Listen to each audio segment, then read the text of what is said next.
Okay, in part 2 of today's videos I'd like to look at the NQ, mainly because this was a very interesting day with some very good patterns. If we start off by looking for the standard MTPredictor trade setups, STF was blue here, therefore standard traders would not have taken this sell up at the top here.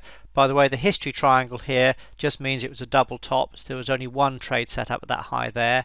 However, standard traders could have taken this DP buy because the STF was blue and had a very nice 2.4R trade into the first target there later in the day. So a good day there for standard traders. However, what I want to do now is have a look for the more advanced traders among you, and for that I'll first go to the 15-minute chart. This is what we always do, and look at the larger degree support and resistance zones.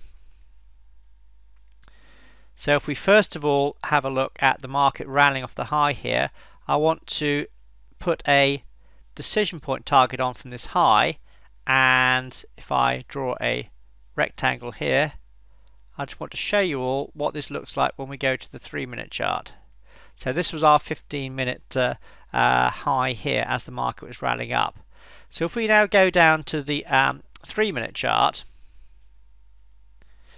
zoom back in again, can you see how that even when these sell setups came in, they were not quite at the DP high or the DP target, and also when you place the analysis on this particular chart here, the 3-minute target was not at the 15-minute resistance area. So the first thing more advanced traders could have done was to extend your 3-minute target here up into the 15-minute zone and increase that profit there a little bit more up to near a 3.6R, and that was one thing that traders could have done to start with. Just as an aside here, if I go back to the prior day's low, or not low, the last pivot there, the last pivot low, and I put the decision point on there, can you see where the DP support zone from the 3-minute chart came in today? Just along there. Extend that out so it's exactly the same, and look at that, it actually nailed the very low of the day for you very nicely indeed. So that was a good place to nail a low there as well. But what I want to do very quickly for the advanced traders among you is have a look at this DP sell.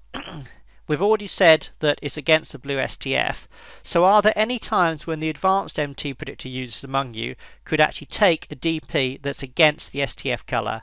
Well, the first one and the most obvious one is if it's at DP support or resistance on the higher time frame, in other words the 15-minute chart, which is what we've got up here.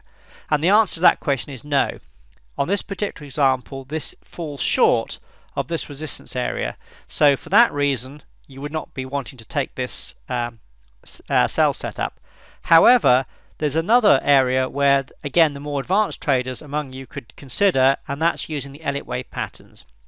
If I right mouse click and do Elliott wave intermediate, you can see that this rally up here was a very clear and clean and lovely 1, 2, 3, 4, 5, with this high coming in at the minimum wave 5 WPT. Yes, it would have been absolutely perfect if it was at the typical, which is that one there, because it would have been in the hard time frame resistance as well, but it was at WPT resistance.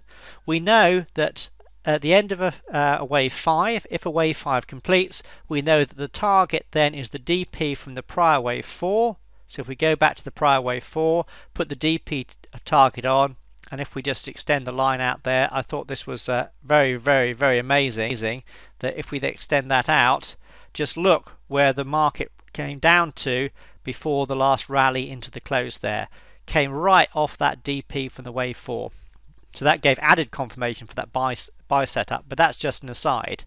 But what I want to show here is that when we have a 5-wave sequence and we're at WPT resistance, the more advanced traders among you can then consider taking an automatic DP trade setup. Again, this is a very advanced setup for the more experienced traders among you.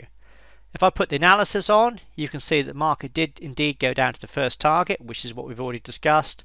STF was weak, so there was another potential plus 3.8R profit there. Remember, there's only one trade set up here because we had a double top, so you would have been short here, market just came straight down. But I thought this was worth an extra bit of video today because there were some very good things here. First and foremost, the large degree resistance zone, so you could have extended your profit on that DP long. Also how our DP support zone nailed the very low of the day there, and it was also worth pointing out that the DP sell here was okay for advanced trades among you because we had a very clear, clean 1, 2, 3, 4, 5 with resistance at the the minimum wave 5 WPT. And again, what blew me away totally and I thought was amazing was the way that NQ came right down into our DP from our wave 4 before shooting off again. So this particular pattern here unfolded absolutely perfectly with our MTPredictor Elliott wave patterns, particularly as we use these in isolation, and this is the key, and this is why this all worked, because we were just looking at this 5-wave pattern in isolation from this nice support, then the decline into the DP from the wave 4, again in isolation, and it all came together very nicely.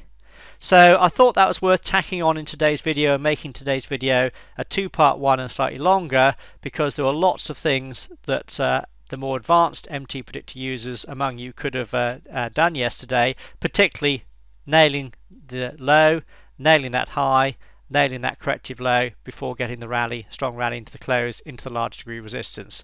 So a good day on the YM yesterday, but a very good day on the NQ yesterday.